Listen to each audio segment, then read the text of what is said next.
Merci, monsieur l'ambassadeur. Merci à nos personnalités qui sont venues ouvrir ce forum. Comme a dit tout à l'heure Madame Falconi sur la liberté de la presse, Africa 21 est ravi d'animer le réseau des journalistes justement qui se sont spécialisés sur les questions environnementales.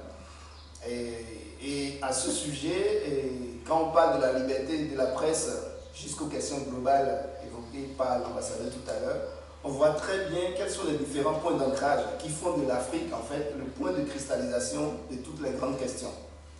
Et il se fait que, sans chauvinisme aucun, je pourrais dire que l'avenir de l'humanité est africain.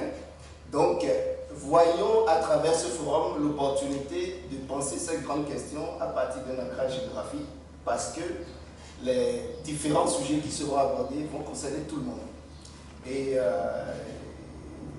malheureusement, M. Fawzi n'a pas pu être là pour cette ouverture. Nous prenons en compte son mot de bienvenue adressé à tout le monde. Il aura sans doute l'occasion d'intervenir à un moment donné pendant ces 2 journées pour donner son point de vue sur telle ou telle question. Et je voudrais remercier encore ceux qui honorent ce forum par leur présence, messieurs et madame les ambassadeurs, madame la directrice. Et maintenant, nous allons passer au cœur scientifique de ce forum. Et je profite pour dire à monsieur l'ambassadeur qui nous avait donné justement à cette ouverture une idée de son programme, et madame l'ambassadrice aussi, que nous les remercions chaleureusement et que nous aurons la joie peut-être de les accueillir une autre fois ou de toujours dialoguer avec les institutions. Merci encore.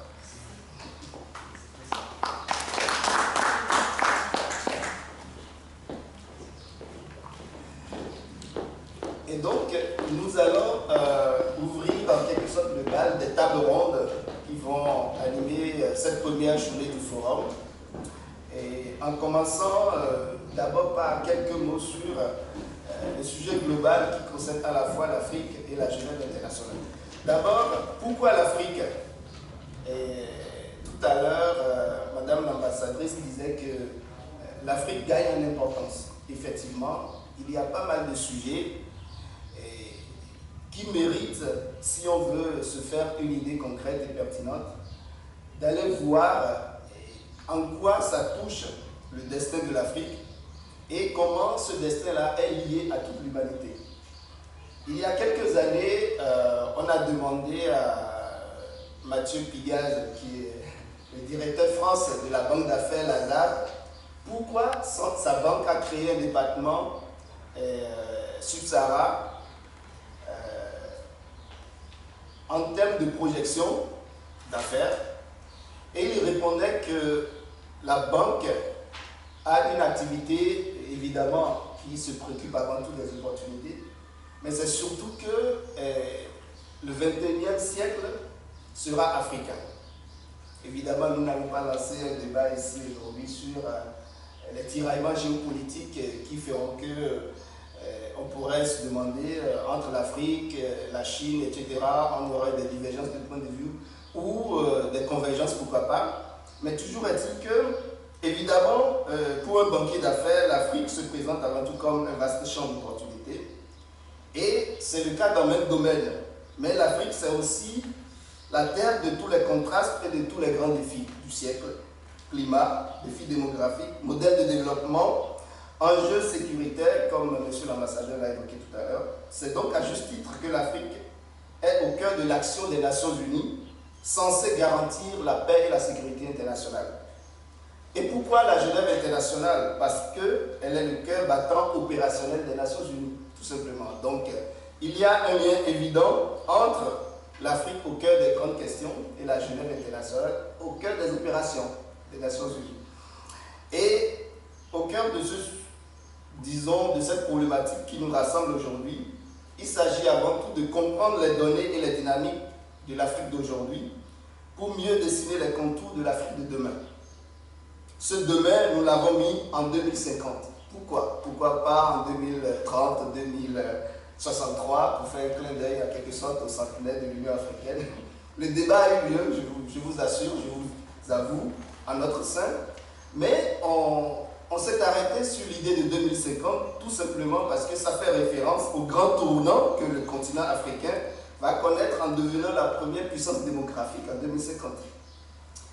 Et il se fait que la question démographique, en fait, est un élément qui factorise toutes les autres grandes thématiques. C'est pour cela que nous avons mis ce forum en termes de perspective à 2050.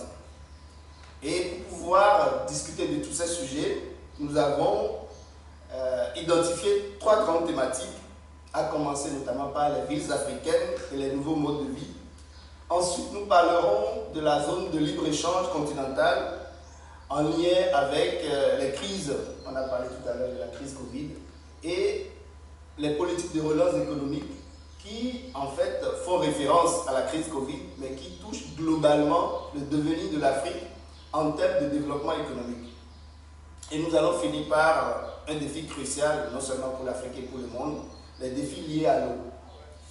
Le stress hydrique, la sécurité hydrique, tout ça, parfois c'est des questions de connaisseurs ou d'experts, mais en vérité, il y a des éléments très concrets sur le terrain. Quand une rivière s'assèche, quand un lac devient trop petit pour nourrir les populations autour, on passe rapidement de la sécurité hydrique à la sécurité tout court ou à l'insécurité tout court et pour probabilité de conflit.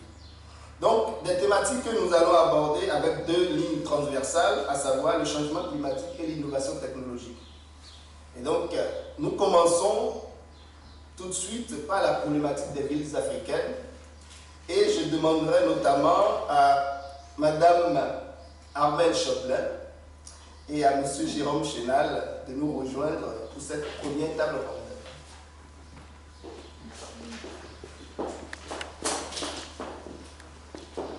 Bonjour, enchanté. Enchanté. Vous pouvez vous asseoir, merci.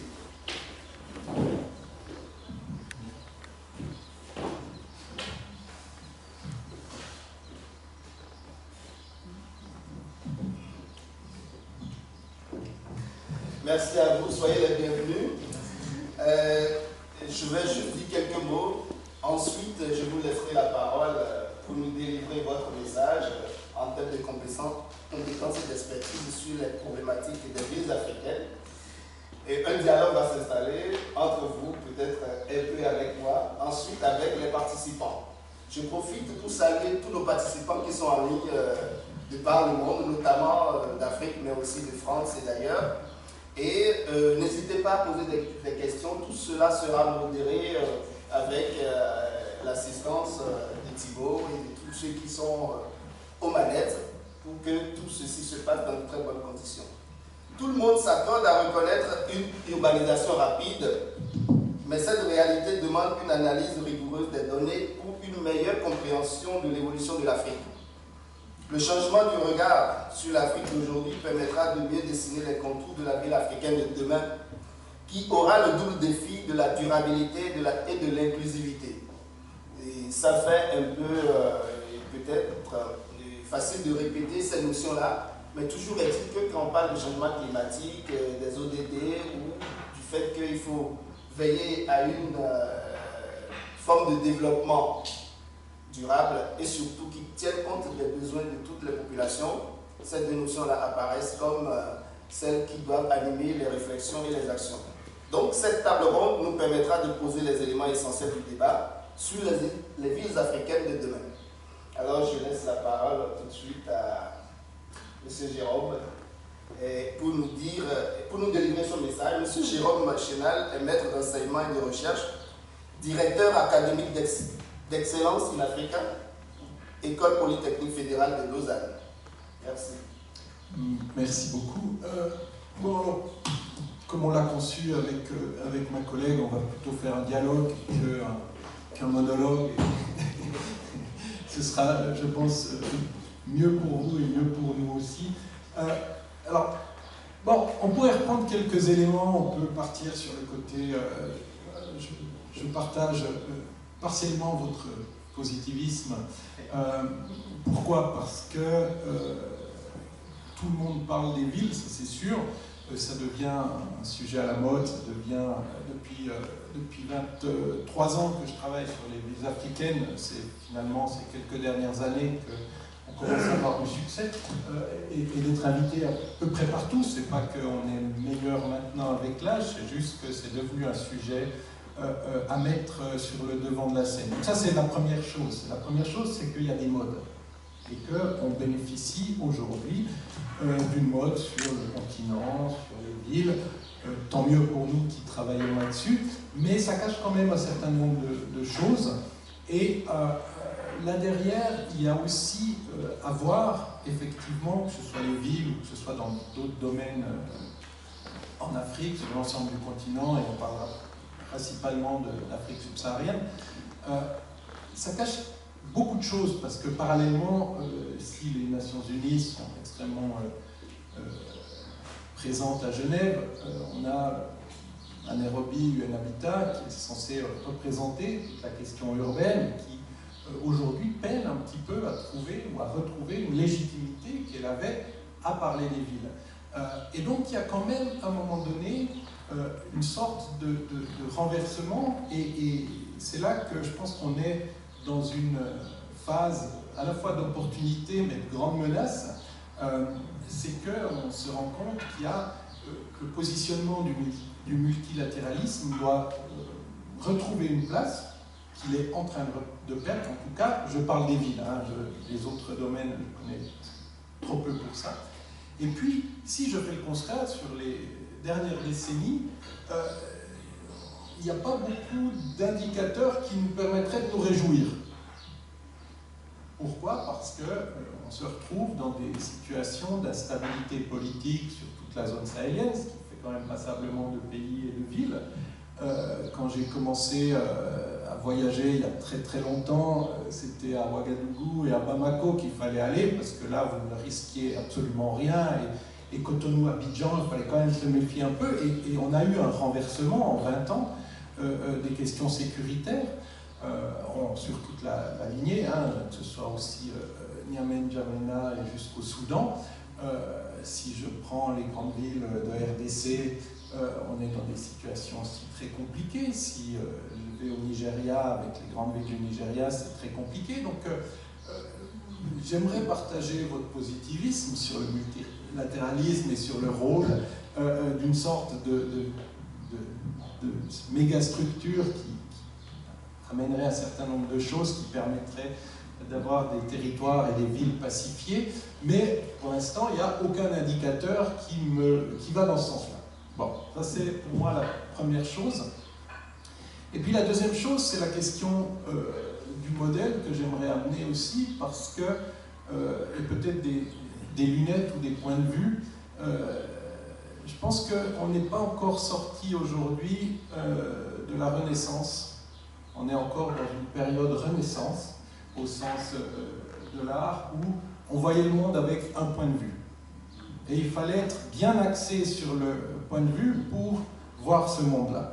Alors il y a eu une rupture en art qui est le cubisme, qui finalement a fait long feu, et on a continué à faire de la Renaissance, et aujourd'hui on est toujours, malgré tout, dans cette période de Renaissance où on voit le continent ou les villes strictement exactement d'un seul point de vue qui est le nôtre, européano-centré ou états-unien, on peut l'appeler, ou on peut faire un grand mix occidental. Et ce qui veut dire que je vais définir strictement exactement tout ce que je vois par des manques. C'est clair que quand je me balade à Genève et ensuite je vais me balader à Kinshasa, eh bien on n'est pas dans la même ambiance. Et si j'ai mon regard de Genève, il manque à peu près tout à Kinshasa. Ça, c'est très clair. Si maintenant j'utilise ce que les cubistes nous apprennent, c'est-à-dire un détournement du point de vue et une possibilité de voir le monde à travers divers points de vue, eh bien, je me rends compte qu'il y a des villes d'une richesse incroyable, avec des systèmes qui sont notamment ceux qu'on appelle informels, de nouveau, on les définit en fonction de notre point de vue, donc ils sont informels, mais d'une richesse incroyable, et des constructions de gestion urbaine basées strictement, exactement sur la société qui vit derrière. Et donc on a quelque part une mise en espace, et aujourd'hui, c'est très clair, dans les villes africaines, on a une tension entre un système qui fonctionne et un regard qui tente de prouver depuis des décennies que ce système ne fonctionne pas. Et ce que j'aimerais amener comme élément, c'est de dire dans quelle mesure on pourrait construire à partir de ces systèmes qui existent, plutôt que de systématiquement les détruire pour reconstruire quelque chose qui fonctionne moins bien. Je prends le cas des cars rapides à Dakar. Bon, derrière les cars rapides, il y a un propriétaire, il y a un coxeur, il y a un apprenti, il y a un chauffeur, il y a des familles, il y a des gens qui vivent, il y a des quartiers entiers qui vivent de ça, il y a le cousin qui est député au Parlement, il y a tout un système qui fonctionne. Depuis une vingtaine d'années, on essaie ou peut-être même depuis une quarantaine d'années sur Dakar, on essaie de casser ce système pour vendre des grands bus et pour que les grands bus soient gérés par le public, par l'État. La question, comme observateur, pourquoi je veux casser un système qui fonctionne, les cars rapides, pour mettre un système dont je ne sais pas s'il fonctionnera, les grands bus, avec tout ce qui va avec. Alors bien sûr, on passe d'une gestion, entre guillemets, privée, moi ce que j'appelle sociale, à une gestion étatique. Et là revient la question de la position de l'État aussi, par rapport, et de ce qu'on veut donner ou pas à l'État. Et là aussi, on est sur un regard unique, qui est celui de calquer strictement, exactement, l'État tel qu'on l'imagine en Suisse ou en France, même s'il y a de grandes différences entre la Suisse et la France à ce niveau-là, mais un rôle de l'État qu'on veut absolument trouver de la même manière dans l'ensemble des 54 États africains. Et là, ça doit nous interroger aussi sur nos manières de faire et sur le rôle et la relation qu'on veut à l'État, au privé. Et là, je viens sur des choses très concrètes de gestion urbaine. Mais voilà, c'est les deux premières idée que j'envoie à ma collègue, comme ça. Elle est en train de se dire, ah merde. Non, c'est super, merci Jérôme, et puis ça va me permettre de rebondir. Il faut quand même juste préciser que, effectivement, ça fait 23 ans aussi que je travaille en Afrique, qu'on s'est souvent croisés à Nouakchott, à Abidjan, à Dakar, à Cotonou peut-être la dernière fois.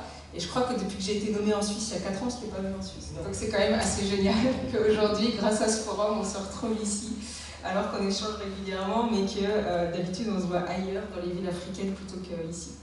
Écoutez, moi je partage la plupart des commentaires de Jérôme sur des choses dans lesquelles, voilà, à travers mes travaux aussi, j'ai essayé de faire ça, c'est-à-dire essayer de changer le regard sur les villes africaines, déplacer. Tu le dis, maintenant on est à la mode, on est invité un peu partout, toi et moi, voilà, pour parler des villes africaines, alors qu'avant, quand on a fait notre thèse, notamment sur Nouakchott, personne n'avait aucune idée de trouver cette ville, voilà, capitale de la Mauritanie, mais ce n'était pas exactement voilà, ce qui était le plus intéressant à l'époque.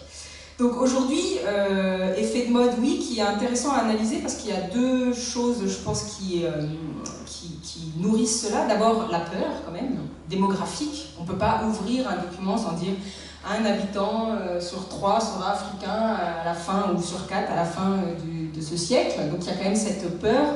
On travaille, en particulier en Afrique de l'Ouest, sur des espaces qui sont en train de devenir les plus grandes concentrations urbaines du monde. Je ne sais plus si on dit ville ou pas, mais par exemple, j'ai vécu, avant d'arriver à Genève il y a 4 ans, 3 ans à Cotonou, mais au cœur de ce méga corridor urbain qui relie Abidjan à Lagos, c'est-à-dire 1000 km, et là vous avez déjà aujourd'hui 40 millions d'habitants, et on parle de 50 millions entre Lagos et Accra dans 10 ans, donc voilà, il faut imaginer que c'est à peu près, entre Zurich et ici, c'est comme si on avait 50 millions le long de l'axe ferroviaire d'habitants, donc il faut replacer ça sur des échelles. Donc voilà, il y a cette peur un peu catastrophiste, toujours du chiffre, hein. Achille Mbembe disait, quand on sort les chiffres sur l'Afrique, si on regarde les chiffres des guerres, on a l'impression que les Africains seraient déjà morts. Donc il faut quand même se méfier toujours de ces chiffres et surtout éviter qu'ils soient là pour alimenter une certaine crainte. Et puis d'un autre côté, l'Afrique est à la mode aussi parce que c'est l'endroit où on peut se faire du business aujourd'hui et de l'argent. Okay, il faut quand même avoir ça en tête. Vous regardez, vous allez sur la première page de McKinsey, le grand cabinet de conseil, d'investissement, etc. Il y a marqué « How to win in Africa ». Okay, donc ça, il faut être conscient que l'Afrique intéresse le privé. Okay, que les taux de croissance démographique qui sont là, mais il y a aussi les taux, on va dire, de croissance économique qui attirent des investisseurs de partout. Et c'est là que si on revient à la ville, c'est intéressant parce qu'on a une complexification de la production de l'urbain on va dire ces 20-30 dernières années, avec de multiples acteurs. On pense évidemment, le plus facile, c'est les Chinois. Même enfin, il n'y a pas que les Chinois. Pour travailler sur le secteur de la construction en Afrique de l'Ouest, je peux vous dire que les Indiens ont investi le secteur de l'acier. Aujourd'hui, il y a des entreprises d'acier qui ouvrent un peu partout pour produire du fer à béton. Il y a donc cette multiplication, les Libanais, etc., et puis des investisseurs, y compris africains. Et là, on est en train aussi d'avoir une nouvelle phase qui est celle de l'africanisation de certains secteurs qui étaient avant complètement occidentalisés, avec des entreprises et des chefs d'entreprise qui sont africains et qui sont parmi, aujourd'hui, les hommes les plus riches du monde. J'en cite qu'un, Aliko Dangote, premier producteur de ciment en Afrique, homme le plus riche d'Afrique. Aujourd'hui, il fait trembler Holcim. Okay, et quand le président Macron en France décide de faire venir des investisseurs pour investir en France, il invite des Africains et il invite Aliko Dangote en espérant que le Nigérian va investir en Europe. Aliko Dangote vient d'inaugurer la première raffinerie de pétrole en Afrique. Donc il est en train d'africaniser des secteurs qui avant étaient complètement externalisés. Et donc ça marche aussi pour la ville. Il est aujourd'hui celui qui a permis d'africaniser le ciment. Et produire aujourd'hui des villes, construire, c'est avoir une certaine fierté nationale de pouvoir utiliser le ciment de son pays. Donc voilà, il y a des transformations comme ça, y compris dans le secteur du bâtiment, des architectes comme les Ivoiriens Kofi et Diabaté qui sont en train de construire massivement, par exemple au Bénin. Et donc on voit des secteurs qui avant étaient à l'extérieur, qui du coup aujourd'hui sont africanisés. Et en même temps, il y a toujours aussi la présence d'étrangers, chinois, indiens, mais aussi européens, espagnols, marocains, etc. Donc il y a toute une production de la ville qui s'est complexifiée et qui fait que ça pose des questions sur l'État, comme tu disais. Cette question des États, c'est en fait parfois on se dit que l'Afrique est en avance sur beaucoup de choses, et notamment sur les rapports entre le secteur privé et l'État, le désengagement de l'État, le fait que l'État n'est pas forcément faible ou failli, c'est juste qu'aujourd'hui il a cette position un peu d'entrepreneur, voilà, avec des présidents qui sont presque des représentants qui vont aller chercher des capitaux à l'extérieur, et donc avec des relations tout à fait nouvelles aussi pour produire la ville. Des chefs d'État entrepreneurs, bâtisseurs. Ils vont eux-mêmes, voilà, je vous laisse le dire vous-même, voilà. Et donc on a des rapports tout à fait nouveaux, on a des chefs d'État qui vont donner des terrains à des entrepreneurs pour construire leur propre ville. Vous avez peut-être entendu parler de ce chanteur américano-sénégalais qui a décidé de créer sa ville, donc Akon City, sa Bitcoin, voilà, il a négocié directement avec l'État. Et là on peut dire que les villes africaines sont en avance, même dans la façon de les privatiser. Il y a certains quartiers où on ne peut pas rentrer. J'aime souvent faire la comparaison avec cet auteur de science-fiction Alain Damasio, je ne sais pas si vous avez lu, qui est français, qui a écrit ce livre Les Furtifs, où il imagine la ville d'Orange en France qui est rachetée par la compagnie de téléphonie mobile Orange. Et puis il raconte que dans cette ville, seuls ceux qui ont un pack premium, un peu comme si vous allez sur Spotify, ceux qui payent le maximum ont le droit d'aller au centre-ville. Puis les autres, ils restent en périphérie parce qu'ils n'ont pas acheté le pack. Et puis toute la journée, il y a des drones qui vous disent « Achetez le pack premium pour aller au centre-ville ». Vous voyez, bon, ça fait rire, c'est de la science-fiction. En Afrique, c'est déjà comme ça. Vous allez à Lagos, vous voulez aller à Banana Island, vous ne pourrez jamais rentrer. Ni vous, ni moi, ni personne. À moins d'être ou quelqu'un qui est femme de ménage dans un des buildings, ou d'être ces super riches qui ont ça. Et donc j'arrive à mon dernier point, peut-être que je lance là la discussion aussi pour Jérôme, la question du changement climatique. C'est une vaste question chez nous, etc. Voilà. Mais en fait, ce qui m'interpelle moi beaucoup, c'est qu'on arrive en Afrique à avoir des populations aujourd'hui, classe moyenne, classe supérieure, élite, qui veulent consommer. Et ce serait très malvenu, nous, venant de Suisse ou d'Europe ou d'Occident, disons, de leur dire « Ah non, non, maintenant vous allez rester sans la clim, dans vos voitures non climatisées, dans vos transports en commun, etc. » Parce qu'en fait, nous, on a déjà bien entamé la planète, et donc ça va être à vous de faire des efforts. Et ça, c'est inentendable. Okay, parce que, effectivement, une fois qu'on est dans les pays dits du Sud, qu'on est les pays qui ont le moins pollué, les gens ont aussi droit à un certain confort. Et donc ça pose des questions sur comment, en fait, on va négocier ça entre le Nord et le Sud, tous ensemble, pour que, ici, on fasse des efforts, mais que ces efforts ne soient pas forcément partagés de la même façon au Sud quand on commence à avoir une machine à laver chez soi ou la clim. Okay, sachant que nos entreprises sont allées voilà, fournir du béton en veux-tu en voilà en Afrique, et que maintenant on leur dit bah non, il faut changer de système de construction parce que c'est trop polluant, et puis la clim en fait c'est trop polluant. Donc voilà, donc avoir fait la question de la sobriété, elle est complexe à amener dans des endroits et des lieux où on commence justement à avoir l'abondance. Vous voyez, la fin de l'abondance, c'est pas entendable au sud en fait. Et il ne faudrait pas que ça nourrisse certains discours que j'entends sur la construction, puisque comme je travaille sur le BTP et voilà, la construction en béton, de dire ah ben en fait c'est bien, vous voyez Francis Kéré, prix Nobel d'architecture l'année dernière, burkinabé architecte, peut-être vous avez entendu parler, qui construit en terre, en bois, etc. Et bien on dit ah ben c'est super, Francis Kéré, il n'a qu'à construire des cases en Afrique parce que finalement les gens c'est moins polluant, donc autant revenir à ce modèle-là. Vous voyez, mais non, ça c'est pas entendable, on ne peut pas dire ça pour tout le monde alors que les gens commencent juste à avoir accès à un certain confort. Donc voilà, il y a plein de discours en fait qui sont difficiles, mais en même temps je suis d'accord avec vous. Je pense aussi, comme même Bélodine, que l'avenir de l'humanité s'écrit en Afrique actuellement. Voilà.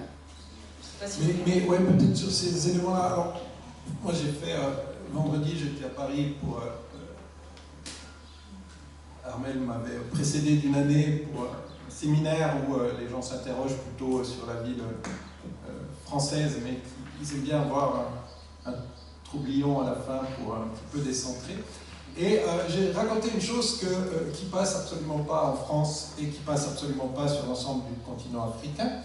C'était de dire, ils rêvent tous de faire des écoquartiers, des villes durables, ce genre de choses. Donc j'ai pris les indicateurs et dit, bon, alors la mobilité douce, un élément, société de moins de 2000 watts, utilisation des circuits courts, utilisation des matériaux locaux, recyclés, recyclables, ce qu'on veut. Et donc, l'écoquartier, par définition, est le bidonville. Alors, quand vous dites ça en Afrique, ça passe pas bien, parce qu'on sait bien qu'on ne peut pas faire l'apologie du bidonville non plus. Et quand vous dites ça en France ou en Suisse, c'est la même chose. C'est compliqué parce qu'il y a un tel décalage que ça passe très mal aussi. Là derrière, c'était juste pour commencer à décrypter les choses et reprendre ce que je disais tout à l'heure, c'est qu'il y a des opportunités incroyables. On est sur un continent où il y a un faible taux de motorisation, donc les gens, de fait, doivent aller à pied, et pendant ce temps, toute l'Europe se demande comment on va faire pour que les gens marchent un peu plus. Voilà. Ou à vélo. Et donc, c'est des grands mouvements comme ça, et ça doit quand même nous interroger. Et ce que je disais vendredi à Paris, c'est que malgré tout, le problème est la richesse, pas la pauvreté, puisque même moi, en faisant des efforts à la maison, je dois être à plus d'une planète, vu le nombre de mètres carrés que j'ai pour ma famille et moi, vu que j'utilise de l'eau chaude sanitaire, enfin, il y a tout un nombre de choses, donc même si je fais attention pendant les vacances, je vais de toute façon, avec le mode de vie que j'ai, être au-delà d'une planète. Donc ça, c'est des choses très compliquées, et ça passe pas non plus, ça passe nulle part, parce qu'effectivement, et je suis d'accord avec Armel, c'est finalement ce droit aussi légitime à la consommation, et de dire, mais, moi je vais pouvoir m'acheter enfin une voiture parce que j'ai les moyens d'avoir une voiture, et donc, qu'est-ce qu'on va faire avec tout ça? Et un des éléments pour moi, c'est de travailler sur la désirabilité des choses.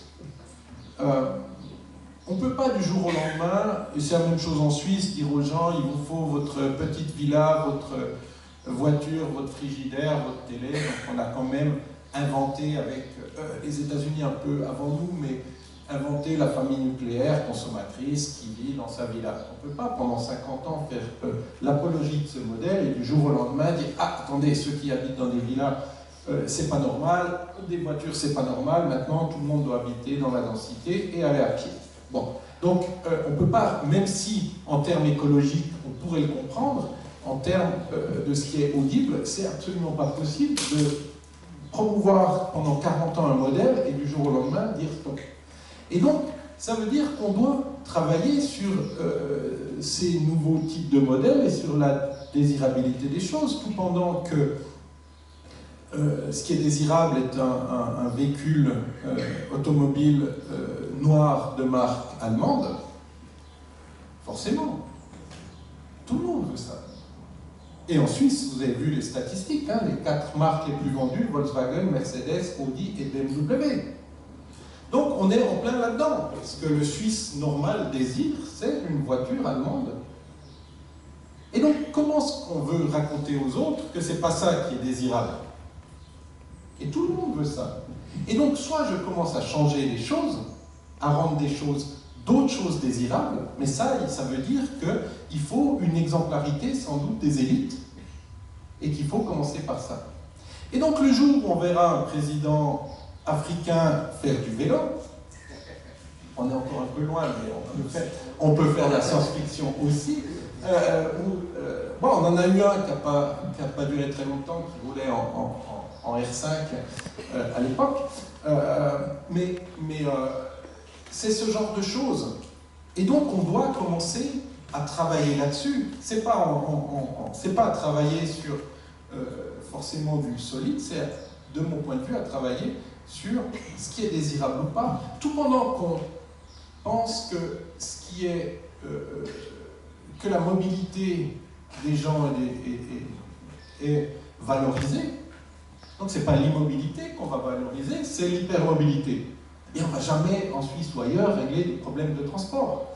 Et donc on est toujours en train de courir derrière, et je pense qu'on doit travailler, tout comme on l'a fait pendant 50 ans, à nous faire rêver de petites villas. Peut-être qu'il faut nous faire rêver d'autres choses. Sauf que derrière là, il y a un business, il y a un marché, et personne ne va changer ça. Et donc, on est quand même à la fois sur des potentiels incroyables de modification des sociétés, à la fois sur des choses extrêmement compliquées, parce qu'à chaque fois qu'on essaie de faire un pas en avant sur les questions de diminution de consommation, on voit que globalement la consommation elle augmente. Chaque fois qu'on veut restreindre la mobilité, globalement la mobilité elle augmente.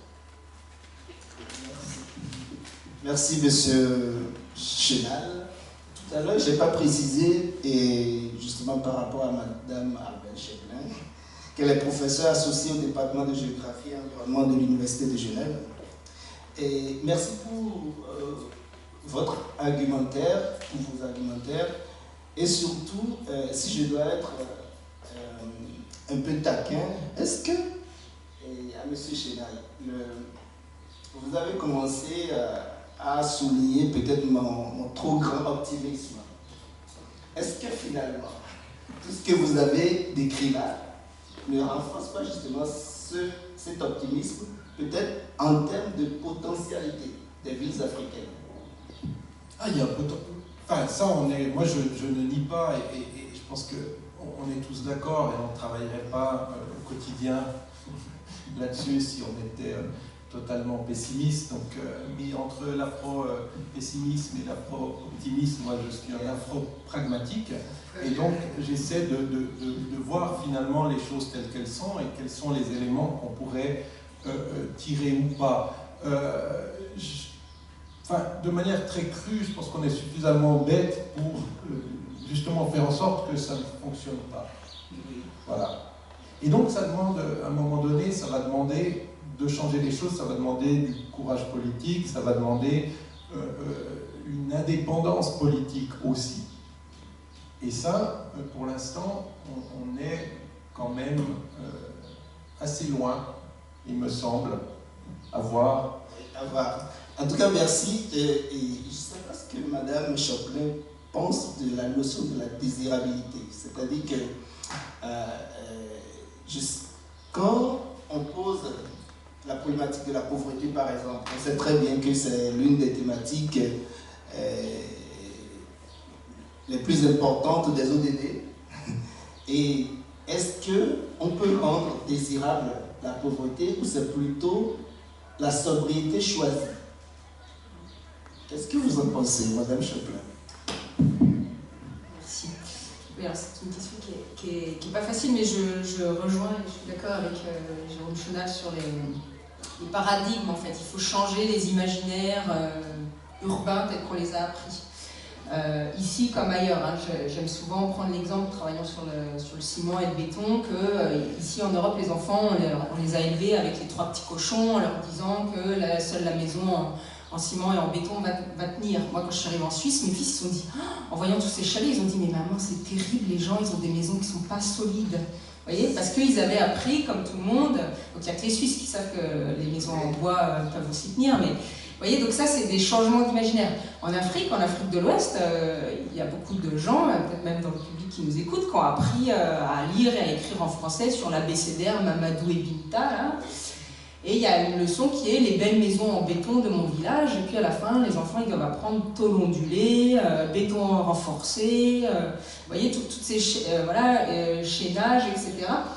Et là, vous vous dites, pourquoi en fait on apprend ce modèle-là, enfin l'histoire du béton à l'échelle de l'architecture et de l'histoire de l'humanité et de l'abri de l'humanité, c'est quoi? C'est même pas 100 ans, en Afrique c'est 40 ans, vous voyez. Et du coup on dit on peut changer des choses, les voitures, les BM, etc. Ça c'est aussi c'est très court dans l'échelle de l'humanité si vous voulez. Donc l'idée ce serait essayer de changer un peu partout ces modèles, voir ce qui pourrait être désirable ici comme ailleurs. Après voilà, on ne peut pas dire aux gens restez dans la pauvreté, etc. Et si je reprends l'exemple de Francis Kéré tout à l'heure, qui a gagné le prix Nobel d'architecture l'année dernière, le Pritzker, qui est burkinabé, si vous voulez, moi je crois, alors c'est symbolique, hein, on met l'Afrique sur la carte du monde de l'architecture, puis vous voyez cette année à la Biennale de Venise, 75% des artistes sont africains ou de la diaspora, parce que la curatrice, c'est les locaux et elle est africaine, donc elle a fait venir, voilà, vous voyez, le continent est à la mode aussi à la Biennale d'architecture cette année à Venise. Et ce qui est intéressant, c'est que je crois et j'espère qu'au-delà de l'effet de symbole, il y a des gens et des élites qui vont dire on veut une maison style Francis Kéré, donc une maison où déjà à la base il n'y a pas que la clim, où les fenêtres vont communiquer, vous voyez comme ici, où on va faire un double toit pour garder la chaleur, on va essayer de limiter l'usage du béton, mais peut-être dire s'il y a des briques d'argile en terre comprimée à côté, peut-être on va les utiliser. Essayer, voilà, et si les élites commencent à faire ça, et ben peut-être que les classes moyennes vont dire ah oui, mais en fait on sait tous qu'une maison comme ça c'est beaucoup plus agréable à vivre qu'une maison en béton où en fait il fait, on ne peut pas dormir dedans parce qu'il fait trop chaud l'été, trop chaud la nuit pardon. Donc vous voyez, donc cette histoire de désirabilité, oui, elle est, on peut quand même essayer de changer les choses, mais ça veut dire changer des modèles et c'est un petit peu partout qu'on doit faire ça. En tout cas, oui, il y a aussi, comme tu l'as souligné, c'est tout un monde aussi de la production de la ville qu'on devrait changer, le monde du développement qui est là, qui va financer des projets. Parfois, c'est pas forcément le meilleur projet qu'on doit financer. Et peut-être la dernière chose dont on a peu parlé, c'est effectivement, tu l'as dit Jérôme, c'est les habitants, hein, c'est-à-dire c'est par eux que va venir aussi le changement, par cette jeunesse. Qui est énormément créative, résiliente, etc. Alors il faut faire attention, on ne va pas romanticiser, hein, de dire que voilà, en Afrique, les gens ils font rien et puis ils font tout, parce qu'on entend souvent ça. Hein. Donc l'idée c'est pas de venir nous les Occidentaux et de dire regardez c'est fascinant, comme certains architectes l'ont fait, ils ont dit vous voyez, avec 3 fois rien, ils vous font un quartier, etc. Non, mais par contre c'est vrai qu'on voit aujourd'hui dans le digital, par exemple, des jeunes arriver à faire des applications extraordinaires avec peu d'argent et puis à être rachetés après par des grosses entreprises. On voit des projets très innovants mis en place par des communautés, la solidarité dans les villes, dans les quartiers. Tu disais tout à l'heure, si on va là-bas, on a l'impression avec notre lunette qu'il n'y a rien qui fonctionne. Moi, quand je suis arrivée à Genève, après 3 ans passés à 120 km de Lagos et à Cotonou, je me suis dit, mais c'est quoi cette ville où il n'y a personne le week-end? Enfin, j'ai jamais vu ça. Voilà. Et donc je me suis dit, mais en fait, il manque quelque chose à cette ville. Il manque de l'urbanité, le fait d'être ensemble, de partager. Oui, il y a le lac, enfin ça dure 2 mois dans l'année, mais bon, le reste de l'année, il y a quand même, vous voyez, ce manque de place pour se retrouver, d'espace public, on est très peu à l'extérieur, etc., etc. Donc vous voyez, c'est ça aussi un peu l'idée. Et en tout cas, les jeunes Africains, la jeunesse qu'on trouve dans ces villes africaines est extrêmement innovante, sous plein d'aspects, et à mon avis, oui, on a tout fait d'aller là-bas pour s'inspirer de ce qui est en train d'être produit. Merci beaucoup. Maintenant, nous allons passer aux questions avec la salle et avec ceux qui sont en ligne. On va essayer de prendre une série de questions. Nos intervenants vont y répondre. Ensuite, on lancera une nouvelle série. Donc, n'hésitez pas à prendre la parole. Je demanderai à Thibaut de nous transmettre régulièrement les questions qui viennent en ligne. Merci. Alors, en ligne, on n'a pas encore de questions, mais peut-être la salle, vous avez... Oui, Jean-Monsieur.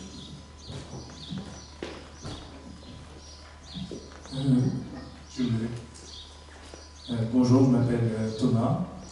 Je représente un cabinet de conseil. J'ai des milliers de questions, mais je pense que vous n'avez pas le temps de répondre à des milliers de questions. Quand on pense à l'Afrique, même si on veut regarder ce qui fonctionne, quand on pense au développement futur des villes et que l'Afrique sera peut-être une puissance démographique en 2050, on pense aussi à un développement anarchique. Et donc, je voudrais vous poser la question sur tout ce qui est infrastructure, sur tout ce qui est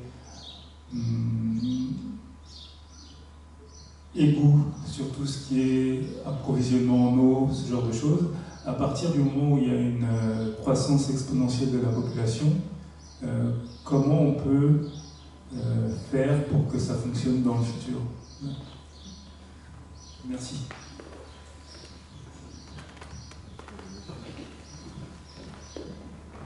Bonjour, mon nom c'est Karl Birtness, je suis un entrepreneur social et j'essaie de créer des emplois en Afrique. Une des choses qui me turlupine tout le temps, c'est les statistiques qui sont émises par l'OMS, par le BIT, par tous ces gens-là. Par exemple, au Bénin, quand je suis arrivé là-bas il y a 12 ans en arrière, il y avait moins d'1% de chômage au Bénin. On sait que c'est au-dessus de 50%. Donc je ne comprends plus rien à rien de ces statistiques qui sont utilisées par la Banque mondiale, le Fonds monétaire international, les banques, etc. Donc ça c'est la première question, comment faire pour avoir des vraies statistiques? Deuxième chose, c'est que j'essaye d'ouvrir des comptes en banque en Suisse pour des Africains, pour nous en tant que société suisse, mais focalisée sur l'Afrique, on ne peut pas. En plus de ça, je suis américain, donc c'est encore pire. Bon, ça c'est... je cumule. Oui, mais j'ai essayé de mettre des conseils d'administration, tous suisses, tous des banquiers, ils n'ont pas pu ouvrir des comptes en banque. Donc voilà. On ne peut pas travailler entre la Suisse et l'Afrique d'une façon comme ça, sauf si on est Trafigura ou Glencore ou des grandes comme ça. Parce qu'ils veulent avoir les milliards, que ce soit pillé ou pas, blanc ou... Voilà. Donc voilà. Merci. Merci. Peut-être un commentaire par rapport à votre question, anomique ou anarchique, parce que justement on se pose la question de la représentativité des gouvernants et de la façon dont se structure la ville, vers une ville qui justement devient dangereuse et sujette au changement climatique, particulièrement pour les plus vulnérables, ou au contraire reconstruite par la base en laissant justement un projet d'organisation qui soit plus libre et qui se construise dans le temps.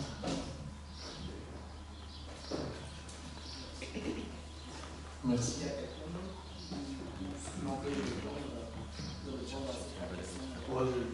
Je vais oser, c'est bonjour. Regardez Spinoza, j'ai vécu quelques années en Afrique, mais je ne prétends pas être aussi expert que vous. Mais ma question, elle est sous forme de question qui pourrait être l'objet d'un autre débat, un long débat ici, et qui serait quelle gouvernabilité pour l'Afrique en 2050.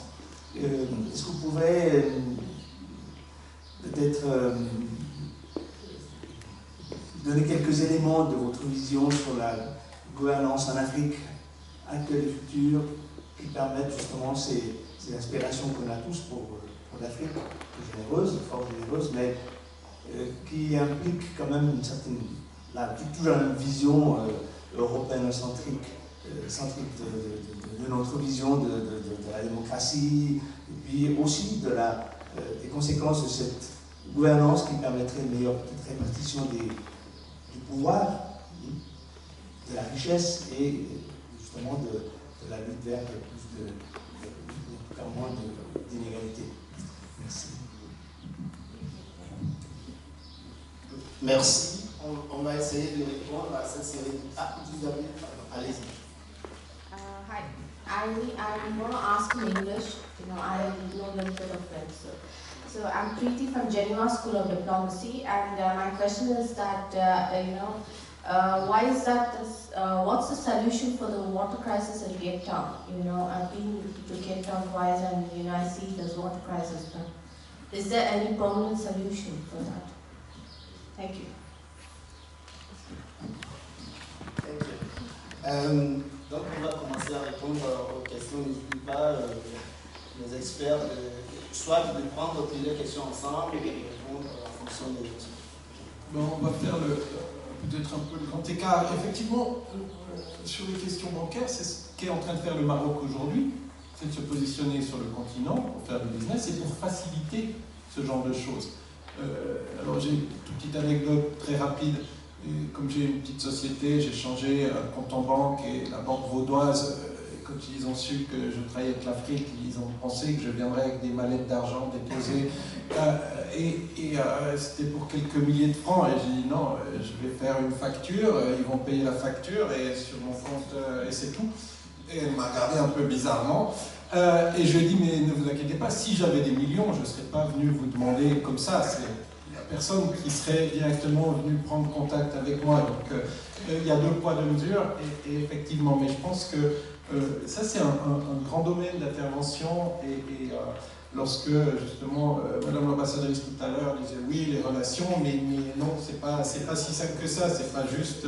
Et cette fluidité, elle n'existe pas. Et c'est bien ce type de fluidité qui fait que certains pays font plus de commerce que d'autres. Donc ça c'est très clair. Et en tout cas, pour le petit commerce, on est très mauvais en Suisse. Par contre, pour le gros commerce, on est très bon depuis quelques dizaines d'années. Donc, vous les avez cités. Voilà. Et Genève étant une plaque tournante pour ce genre de choses. Pour les infrastructures, moi, je pense qu'il n'y a rien d'anarchique. Ça dysfonctionne très bien, et il n'y a pas de raison qu'on ne continue pas à dysfonctionner très bien. Par contre, de mon point de vue, il y a 2 choses qui sont non négociables en ville. C'est l'hygiène, donc c'est la santé publique, et c'est la sécurité. C'est de pouvoir se promener à n'importe quelle heure sans se faire attaquer, et c'est de pouvoir dormir sans que le toit s'écroule sur soi. Tout le reste, c'est négociable. La route, si elle n'est pas bien bitumée, c'est pas grave. L'électricité, c'est négociable. Les sources d'énergie sont négociables. Mais pour moi, c'est les 2 choses sur lesquelles on doit massivement investir pour avoir des systèmes qui fonctionnent. Et malheureusement, on n'investit pas là-dessus. On investit globalement. Aujourd'hui, la Banque mondiale, principalement, et la Banque africaine de développement, quand elle fait de l'urbain, elle investit principalement sur de la route, pour désenclaver. De nouveau, valorisation de la mobilité. Plus je peux sortir rapidement de mon quartier, plus je vais trouver du travail, plus je vais pouvoir réinvestir. C'est le schéma qu'il y a là derrière. Je pense qu'on doit faire le contraire. On va dire comment je mets les gens dans de la sécurité. Alors après, quand on parle de sécurité, il y a tous les dispositifs de sécurité à la chinoise, où on met des notes sociales en fonction de si vous avez traversé correctement la route ou pas. Je ne suis pas sûr que ce soit le bon modèle, mais il y a là derrière tout un champ d'investigation, et je pense qu'on doit véritablement, mais pas que les élites politiques se déterminent, mais c'est très compliqué, c'est très facile à dire et c'est très compliqué à faire. Pourquoi? Parce que ce soit Felwine Sarr ou Achille Mbembe, la première fois qu'ils font les ateliers du savoir, c'est la France qui fournit les locaux. Bon, on peut faire mieux. D'un autre côté, ils ont besoin d'argent aussi. Et on voit que c'est très... Alors, c'est très facile à dire. Quand vous voulez organiser quelque chose, vous avez besoin d'un minimum de fonds, et tout d'un coup, il y en a qui donnent. Mais ça veut dire que ça vous ancre dans une vision un peu biaisée de finalement cette autonomie africaine. Et on en a des milliers des exemples comme ça. Et c'est compliqué parce que, à leur place, qu'est-ce que j'aurais fait? Sans doute comme eux. Voilà, parce que j'aurais voulu monter les ateliers du savoir.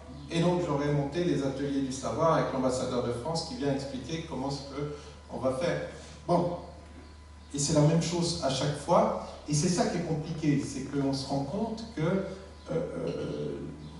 il y a peu de vrais philanthropes qui pourraient financer pour une vision un peu supérieure de l'humanité ce genre de choses. Et que chaque fois qu'on se retrouve là-dedans, et on est dans des emplois qui soient en Europe, aux États-Unis ou en Afrique, mais et c'est compliqué, et on l'a avec Aimé Césaire dans la pièce il y a 50 ans, où on dit bien que si vous avez des banquiers, si vous leur donnez bien à manger, là, ils vont voter pour vous, forcément.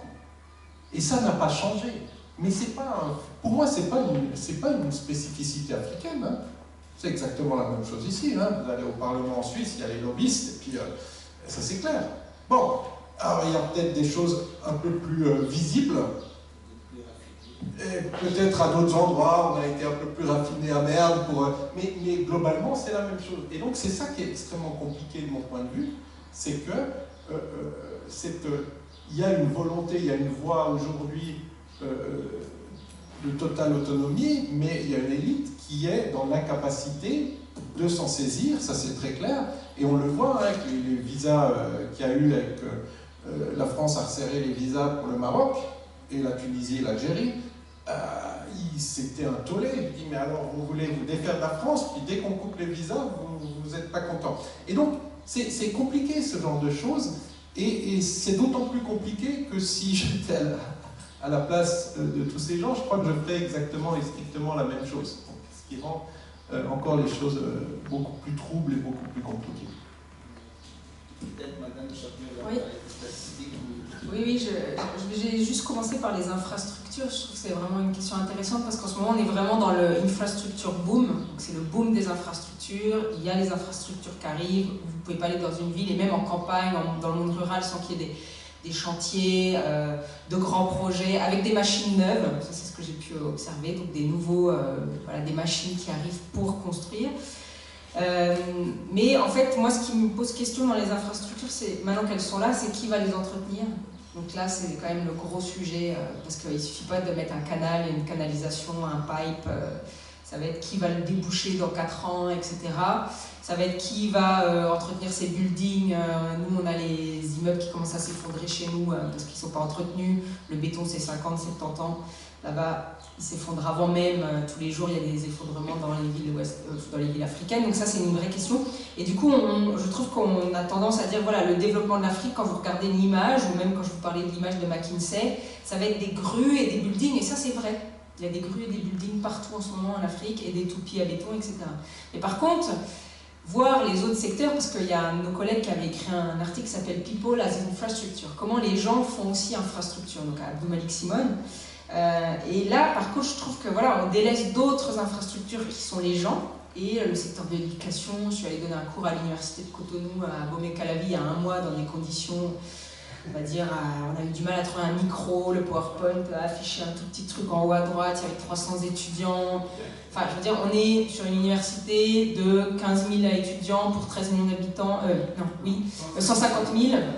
Donc 15 000 en géographie, vous voyez, vous dites 10 000 en géographie, non mais je veux dire, pour qui, pourquoi, des amphis énormes. Et là, voilà, ça pose des questions de choix d'ailleurs, l'État qui choisit de faire une ville avec d'autres formations d'élite à côté, enfin vous voyez. Et donc on se retrouve avec ces gens en fait qui ne bénéficient pas de ça. Et ça crée de la rancœur et une énorme ressentiment. Et pour moi, c'est un des grands enjeux, parce qu'on voit l'argent arriver, mais les gens n'en profitent pas. Et on a vu ce que ça donne au Sahel quand l'argent circule et que les gens n'en profitent pas. Donc voilà, ça c'est une première grande question. La question des statistiques, écoutez, moi j'ai pas de solution. Oui, c'est vrai, il y a tout qui circule, comme je disais tout à l'heure, la même qui se moquait des statistiques en Afrique. Moi pour les villes, j'utilise Africapolis, qui est en fait une base de données faite par des collègues qui réfléchissent pour essayer de prendre en compte la plus grande population africaine. Et voilà, donc c'est ce que je donne à mes étudiants, mais c'est vrai que c'est un peu difficile, j'ai pas de solution là-dessus. Et puis pour vous demandiez la vision en 2050, c'est intéressant. Alors en ce moment, il y a tout un courant de littérature de science-fiction africaine produite par des Africains ou même des Afro-Américains, des descendants, donc c'est un peu critiqué, mais c'est ce qu'on appelle l'afrofuturisme ou l'african futurisme. Et je vous encourage à lire certains de ces livres. Alors en français, il y a Eleonora Miano qui a sorti Impératrice Rouge l'année dernière, où en fait elle imagine un État africain, voilà, avec une ville. Vous voyez, moi l'autre jour avec l'intelligence artificielle, mes doctorants ils m'ont montré qu'en tapant ville très animée, construite façon Francis Quéré en terre avec beaucoup de gens, et ben, il y avait une image qui apparaissait qui vous donnait l'impression que c'était une ville construite et dessinée par Francis Quéré. Donc voilà. Intéressant. Mais voilà, Eleonora Miano, Nnedi Okorafor pour le Nigeria, qui invente Lagos attaqué par des aliens, et donc tous les gens qui se réorganisent dans la ville. Enfin, c'est de la science-fiction, mais c'est toujours intéressant de voir que la science-fiction n'est pas que Blade Runner, qui avait été la ville, voilà, on imaginait les villes du futur à partir des villes américaines, maintenant on peut les imaginer à partir des villes africaines, et je trouve que ce mouvement est tout à fait riche, et je vous encourage à découvrir ces romans de science-fiction. For Cape Town, I'm sorry I don't have the answer. I know that it's a big challenge for the city, how to deal with this water crisis. But I'm sure that I know that there are some programs trying to change the main difficulties, because it's something very acute. So maybe you've got more information on that subject than me. So I don't want to go further on. And tomorrow you can have session about water and crisis water in Africa. So if you can come tomorrow. Merci à nos intervenants.